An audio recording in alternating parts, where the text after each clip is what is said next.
صحابة سيدنا رسول الله، مع الصحابيات، مع نساء النبوة، مع بيت النبي، مع السيدة عائشة رضي الله عنها. إنها الكريمة بنت الكريم، الصديقة بنت الصديق، العتيقة بنت العتيق.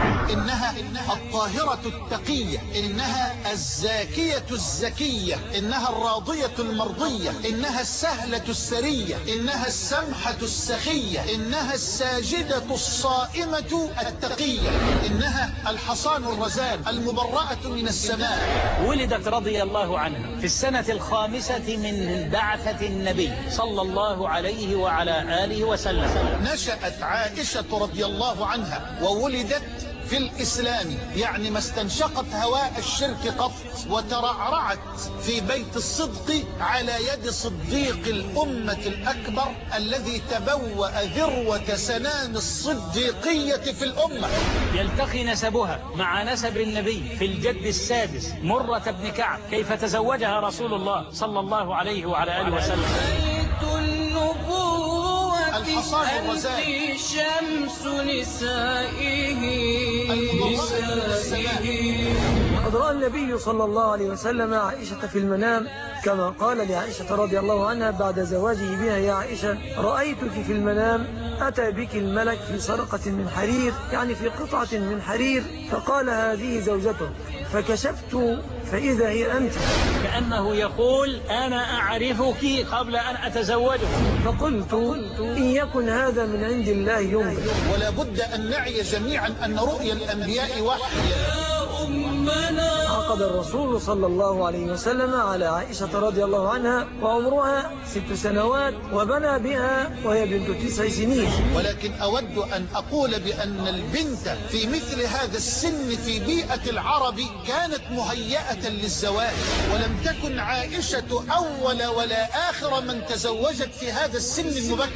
كانت بيضاء مشربة بحمرة، لهذا كانت تلقب بالحميراء لشدة بياضها مع حمارها. والله تنتبه، والله تنتبه. قال عمار بن ياسر: عائشة زوجة النبي صلى الله عليه وسلم في الدنيا وزوجه في الآخرة. هي أمنا بنص كتاب الله عز وجل.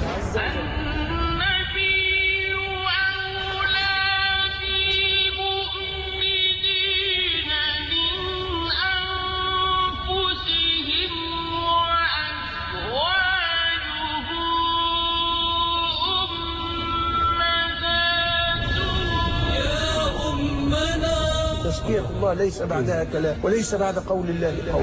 لم ينزل الوحي على قلب رسول الله صلى الله عليه وسلم وهو في لحاف زوجة من زوجاته إلا في لحاف أم المؤمنين عائشة رضي الله عنها. ولا أخفى عليكم نزول براءتها من السماء في كتاب يتلى في القرآن الكريم. والله تنتبه، والله تنتبه. بالله عليكم ماذا قال رسول الله؟ يقول في شأنها: وفضل عائشة على سائر النساء كفضل الثريد على سائر الطعام. لم يتردد المصطفى في إعلان هذا الحب لعائشة، ففي الصحيحين من حديث عمرو بن العاص رضي الله عنه قال: قلت يا رسول الله أي الناس أحب إليك؟ قال عائشة. قال: من الرجال. قال: أبوها. ولما جاءت السيدة فاطمة الزهراء رضي الله عنها إلى رسول الله صلى الله عليه وسلم قالت له: يا رسول الله إن أزواجك يطلبن منك العدل في ابنة أبي قحافة، تريد السيدة عائشة رضي الله عنها. فقال النبي عليه الصلاة والسلام لفاطمة الزهراء رضي الله عنها: يا فاطمة أتحبين ما أحب؟ قالت له: نعم. قال: إنني أحب هذه فأحبها. حب النبي صلى الله عليه وسلم لعائشة أعلى الحب وأجل الحب لعائشة. روي أن رجلا نال من عائشة عند عمار بن ياسر فقال له: اغرب مقبوحا منبوحا أتؤذي حبيبة رسول الله؟ بل هي أعلم الدنيا من النساء. أحفظ امرأة وأحفظ نساء النبي بسنة النبي صلى الله عليه وسلم كانت عائشة. ما غاب عن جميعهن علمته رضي الله عنها.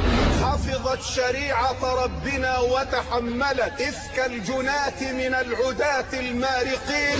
وفي عهد الخلفاء برزت مكانة عائشة، حتى أن مشيخة أصحاب رسول الله كانوا يسألونها عن الفرائض، بل إن عمر وإن عثمان وعليا كانوا إذا اعترضت أحدهم مسألة كان يحيلها إلى عائشة، وكان يرسل إلى عائشة فيسألها. وقد كان لأم المؤمنين عائشة رضي الله تعالى عنها علم بالقراءات، علم بالفقه، علم بأحكام الشريعة، علم بالآداب، بل علم بالطب وبأشعار العرب. يقول عروة بن الزبير: ما حدث شيء أمام عائشة إلا وقالت فيه شعرا. يقول معاوية بن أبي سفيان: ما سمعت أفصح من عائشة بعد رسول الله صلى الله عليه وسلم. يقول أبو موسى الأشعري: ما استشكل علينا شيء نحن أصحاب رسول الله إلا وأرسلنا إلى أم المؤمنين عائشة فوجدنا من هذا الحديث عندها علما، عالمة فقيهة بليغة، ومن طالع منكم سيرة الصديقة رأى العجب العجاب. ربع الشريعة وأحكامها نقلتها لنا أم المؤمنين عائشة. وقال عطاء بن أبي رباح: كانت عائشة أفقه الناس وأعلم الناس وأحسن الناس رأيا بالعامة. يا أمنا، هل استوعبتم هذا الشرف وهذه المكانة؟ أما كرمها فحدث عنه ولا حرج. كان يبعث إليها المال الكثير فتفرقه كله ولا تبقي منه شيئا. تسألها جاريتها: أما أبقيت لنا شيئا نفطر عليه؟ كانت صائمة. قالت: لو ذكرتيني لفعلت. يا أمنا، الله على هذا الوصف، الله على الكلام الجميل عن أم المؤمنين عائشة. وعاشت مع النبي إلى أن بلغ عمرها 18 سنة، ومكثت بعد النبي صلى الله عليه وسلم ما يقرب من 50 سنة. والله لقد مات النبي ورأسه في صدر عائشة. أمنا يا أم كل المؤمنين، أسألكم بالله: هل في الدنيا كعائشة؟ هنيئا لك يا بنت الصديق، أقولها بملء فمي، وأود أن تسمع الدنيا كلها بتجرد وعدل وإنصاف لتعرف قدر الصديقة بنت الصديق، العتيقة بنت العتيق.